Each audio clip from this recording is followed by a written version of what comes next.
Les années 1970 ont été une période tumultueuse où de nombreuses actrices ont fait la une des journaux en apparaissant entièrement nues à l'écran.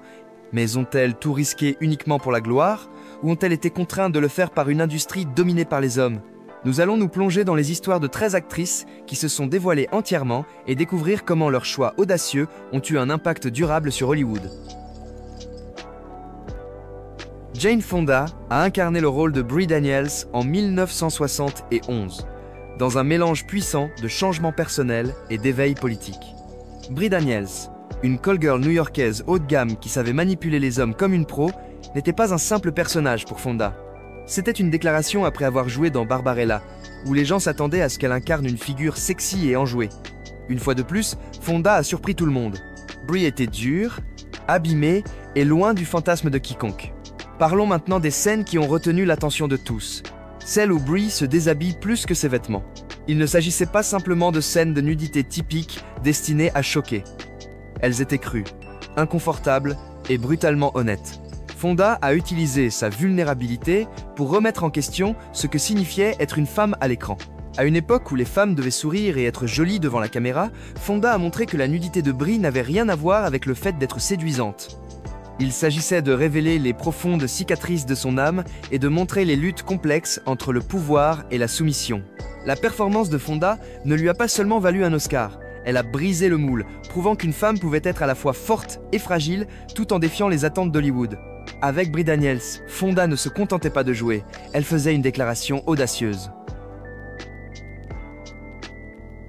Le rôle de Maria Schneider dans Le Dernier Tango à Paris, 1972, s'apparentait davantage à un saut dans le vide avec Marlon Brando qui l'attendait en bas, mais sans filet de sécurité.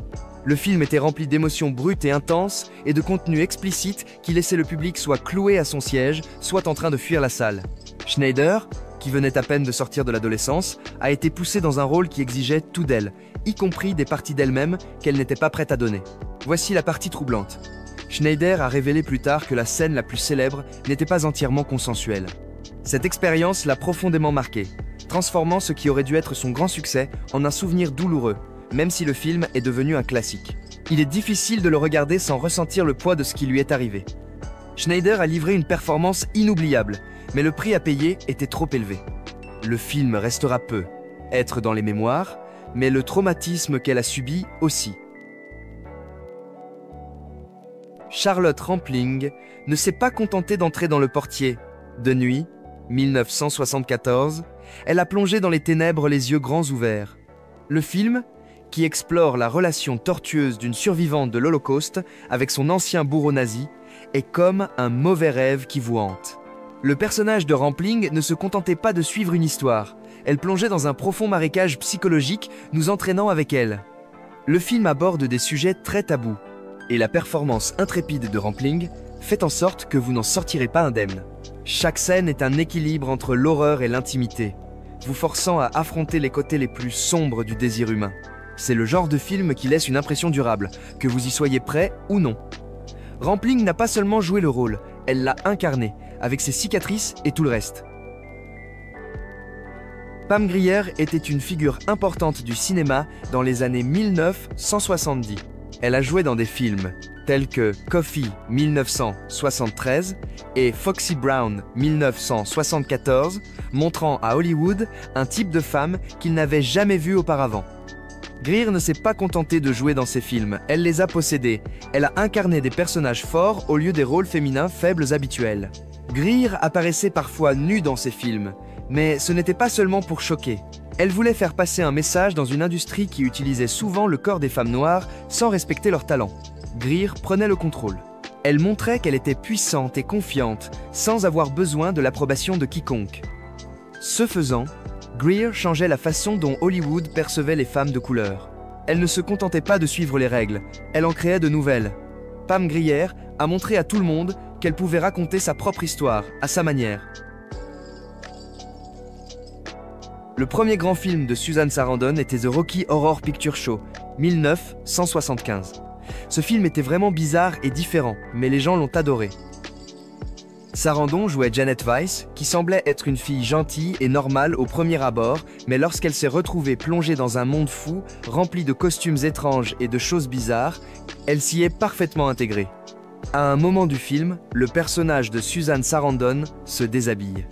Ce n'était pas seulement pour attirer l'attention, c'était sa façon de montrer à tout le monde qu'elle n'allait pas être le genre d'actrice que les gens attendaient.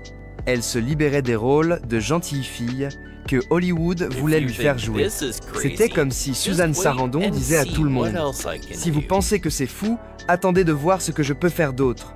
Ce film n'était qu'un début pour elle. Par la suite, Sarandon a continué à surprendre les gens en incarnant toutes sortes de personnages différents et intéressants dans ses films.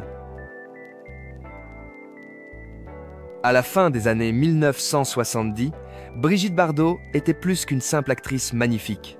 Elle était le visage de la révolution sexuelle des années 70. Hollywood voulait qu'elle soit juste un joli visage, mais Bardot avait d'autres projets. Elle n'a pas seulement repoussé les limites de ce que les gens considéraient comme acceptable, elle les a complètement brisées. Dans son film Don Juan, ou Si Don Juan était une femme 1973, Bardot a joué un personnage qui était plus qu'attirant. Elle a transformé une vieille histoire sur un homme qui séduisait les femmes en une histoire sur une femme qui prenait les commandes. Bardot n'était pas seulement là pour être belle, elle amenait les gens à réfléchir différemment à la question du pouvoir dans les relations. Bardot n'était pas seulement célèbre pour son sex appeal, elle ouvrait la voie à une nouvelle ère où les femmes n'étaient plus seulement là pour être jolies. Elle a montré que les femmes pouvaient être celles qui contrôlaient la situation. Dans le film Don't Look Now, 1973, Julie Christie incarnait une femme dont l'enfant était mort. Il y a une scène célèbre où elle et le personnage de Donald Sutherland font l'amour. Cette scène était si réaliste que les gens en parlent encore aujourd'hui, mais elle n'était pas là uniquement pour choquer ou pour être sexy. Elle montrait deux personnes qui essayaient de se rapprocher à nouveau après avoir perdu leur enfant. Elle ne ressemblait pas à la plupart des scènes d'amour dans les films. Elle montrait plutôt comment les gens pourraient vraiment agir lorsqu'ils sont tristes et essaient de se rapprocher. Le réalisateur, Nicolas Roeg, a soigneusement préparé cette scène. Il voulait montrer comment les personnages essayaient de se sentir mieux, même s'ils étaient encore très tristes. À la fin de la scène, on comprend que la proximité avec quelqu'un ne se limite pas au corps, mais qu'il s'agit aussi de montrer ses vrais sentiments. C'est pourquoi les gens trouvent encore cette scène puissante, même si le film est assez ancien aujourd'hui. Sylvia Kristel est devenue très célèbre grâce à son film Emmanuelle, sorti en 1974. Ce film était très sexy et a donné naissance à toute une série de films similaires. Mais il ne s'agissait pas seulement d'être sexy sans raison. Sylvia Kristel a incarné Emmanuelle d'une manière à la fois innocente et courageuse. Son personnage montrait à quel point les idées sur le sexe étaient en train de changer. Le film repoussait les limites de ce qui pouvait être montré dans les salles de cinéma traditionnelles. Emmanuelle n'était pas un film comme les autres. Il s'inscrivait dans un grand changement dans la façon dont les gens percevaient le sexe. Il remettait en question les idées démodées et montrait que les films pouvaient parler plus ouvertement du sexe. Ce film n'a pas seulement fait un peu de bruit, il a eu un impact énorme. Après Emmanuelle, les films sur le sexe et les relations amoureuses n'ont plus jamais été tout à fait les mêmes.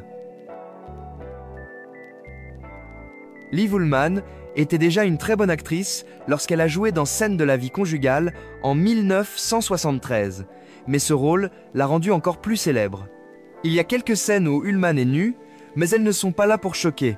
Elles aident plutôt à montrer ce que ressent le personnage. Le film raconte l'histoire d'un mariage qui s'effondre, et le jeu d'Ullmann nous permet de vraiment comprendre ce que cela signifie. Regarder Ullmann dans ce film, c'est comme assister à un cours sur le grand art du jeu d'acteur. Elle ne se contente pas d'incarner un personnage, elle nous fait ressentir tout ce que ce personnage vit. Nous pouvons ressentir sa tristesse ou sa confusion, ainsi que les moments où elle se sent un peu plus optimiste. C'est pourquoi beaucoup de gens continuent de dire qu'Ullmann est l'une des meilleures actrices de tous les temps. Nastassja Kinski est devenue très célèbre lorsqu'elle a joué dans Tess en 1979. Ce film réalisé par Roman Polanski a fait beaucoup de bruit.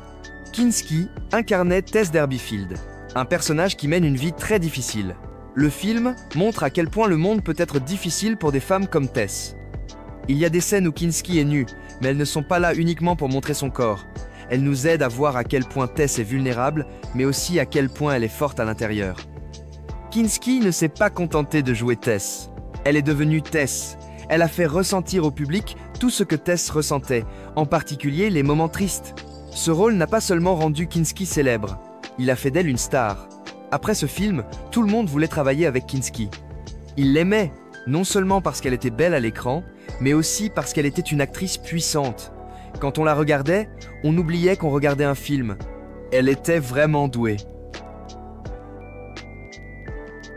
S'il y a une actrice qui pouvait jouer un rôle avec autant de force qu'un marteau, c'était bien Glenda Jackson.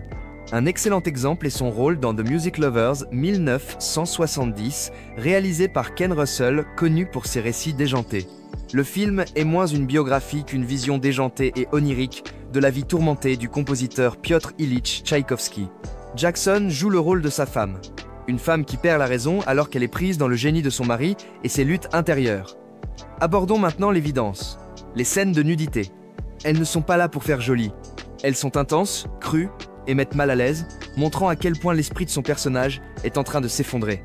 Jackson ne se contente pas de jouer, elle explose à l'écran, offrant une performance si intrépide qu'elle vous laisse bouche bée. C'est le genre de jeu qui vous fait vous demander si elle joue un rôle ou si elle vit réellement une sombre réalité devant la caméra. Elle n'était pas là pour les récompenses ou les règles faciles. Elle voulait briser les règles et elle les a complètement pulvérisées. Avant de devenir la reine de tous les drames historiques, Helen Mirren faisait la une des journaux d'une manière qui choquerait les magazines People d'aujourd'hui.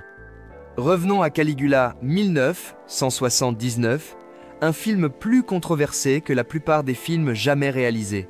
Le film est un mélange chaotique de scènes explicites, de luttes de pouvoir et de drames en coulisses qui pourrait alimenter une douzaine de documentaires. Les critiques n'ont pas seulement détesté Caligula, ils l'ont carrément détruit. Mais Mirren, elle n'a pas seulement survécu à ce désastre, elle s'en est sortie grandie. Elle s'est jetée dans la folie sans crainte, et sa performance dans ce drame romain déjanté était audacieuse et téméraire. Même si le film a été un désastre, Mirren a brillé comme un diamant brut. Elle ne se contentait pas de jouer, elle acceptait des rôles que la plupart des gens auraient refusés. Cette attitude intrépide au début de sa carrière a préparé le terrain pour la Helen Mirren que nous connaissons aujourd'hui. Celle qui peut jouer n'importe quel rôle, de la reine à la folle, et le faire paraître facile. Avant que Margot Kidder ne devienne célèbre dans le rôle de Lois Lane dans Superman, elle faisait déjà parler d'elle d'une autre manière. Dans des films comme Sisters, 1972, réalisé par Brian De Palma, ce thriller psychologique voyait Kidder endosser deux rôles, plongeant profondément dans un monde tordu de crises d'identité et de folie. Kidder ne s'est pas contentée de se présenter au travail, elle s'est pleinement investie. L'atmosphère troublante du film n'était pas seulement due à l'intrigue, elle était également due à l'intensité brute que Kidder apportait à son interprétation. Certaines scènes comportaient des scènes de nudité qui n'étaient pas là uniquement pour le spectacle. Elles étaient choquantes, inconfortables et essentielles à l'atmosphère inquiétante du film. Kidder ne cherchait pas à devenir la nouvelle coqueluche d'Hollywood, elle voulait briser ce moule. Ce rôle lui a permis de renverser la tendance, montrant qu'elle était prête à repousser les limites et à embrasser l'énergie sauvage et étrange du cinéma des années 1970. Alors qu'Hollywood continue d'évoluer, le courage et le talent artistique de ces pionnières nous rappellent à tous le pouvoir du cinéma de défier, de provoquer et de transformer, et cela, mes amis, est la vérité toute nue. Si vous avez aimé cette vidéo, ne manquez pas nos autres vidéos sur les belles actrices à la fin de l'écran ci-dessous.